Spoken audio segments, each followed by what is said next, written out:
Welcome back to Buying Property in Jamaica 101. I'm Marion Hooker, your Jamaican realtor.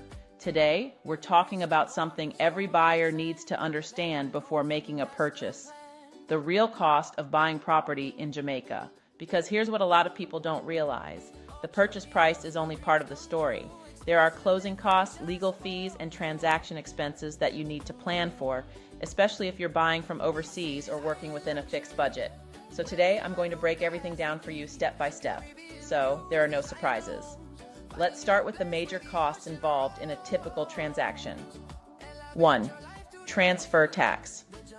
One of the largest costs in a real estate transaction in Jamaica is the transfer tax.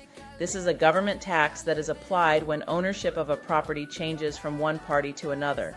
Typically, this tax is 2% of the property value.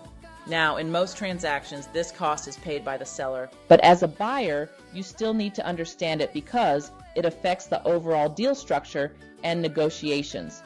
For example, in some cases, a seller may factor this cost into their asking price, meaning indirectly, you could still be absorbing part of that cost. So even if you're not paying it directly, it's important to understand how it impacts the total transaction. 2. Stamp duty is also calculated at about 2% of the property value, and it is typically shared equally between the buyer and the seller. This fee is what legally validates the agreement for sale and other transaction documents. Without stamp duty being paid, the documents are not considered legally enforceable. So this is not just a fee, it's a critical part of making your purchase official and protected under Jamaican law. 3. Attorney fees. Now let's talk about one of the most important parts of the process: your attorney. In Jamaica, real estate transactions are handled by attorneys instead of title companies, which is different from what many overseas buyers are used to.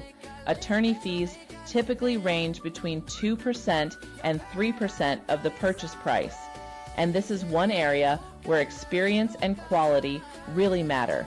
Your attorney will handle conducting a title search to confirm legal ownership, checking for liens, debts, or encumbrances on the property, preparing and reviewing the agreement for sale, managing the transfer of funds, registering the property in your name with the government.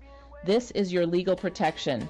If anything goes wrong in a transaction, unclear ownership, unpaid taxes, disputes, your attorney is the one safeguarding your investment. So this is not an area where you want to go cheap or skip steps. 4. Registration fees. In addition to legal fees, there are also registration fees payable to the government.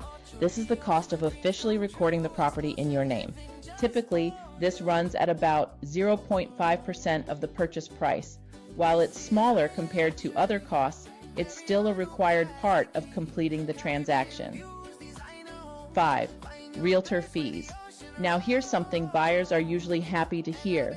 In Jamaica, real estate commissions are typically paid by the seller, not the buyer.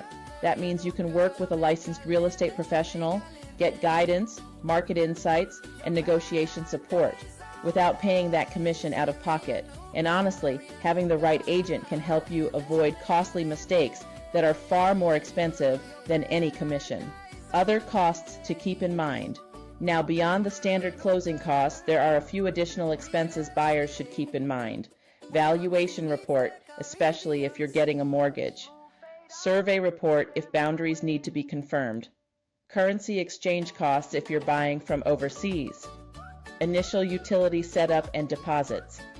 And if you're buying a furnished or investment property, furnishing and setup costs. Escalation clause, typically 7 to 10%. This permits adjustments to the purchase price in the event of unexpected cost increases during construction of new properties. These aren't always included in your closing estimate, but they can add up quickly if you're not prepared. Total cost breakdown. So, when you add everything together, buyers should generally budget around 4% to 6% of the purchase price in closing costs. For example, if you're purchasing a property for $300,000, you should plan for approximately $12,000 to $18,000 in additional costs. Understanding these costs ahead of time helps you plan smarter, avoid delays, and move through the buying process with confidence. In the next episode, we're going to talk about financing options. and whether foreigners can actually get mortgages in Jamaica. And trust me, the answer might surprise you. If you would like, I can break down the estimated cost for your specific budget. Just drop a comment or reach out directly. See you on the next video.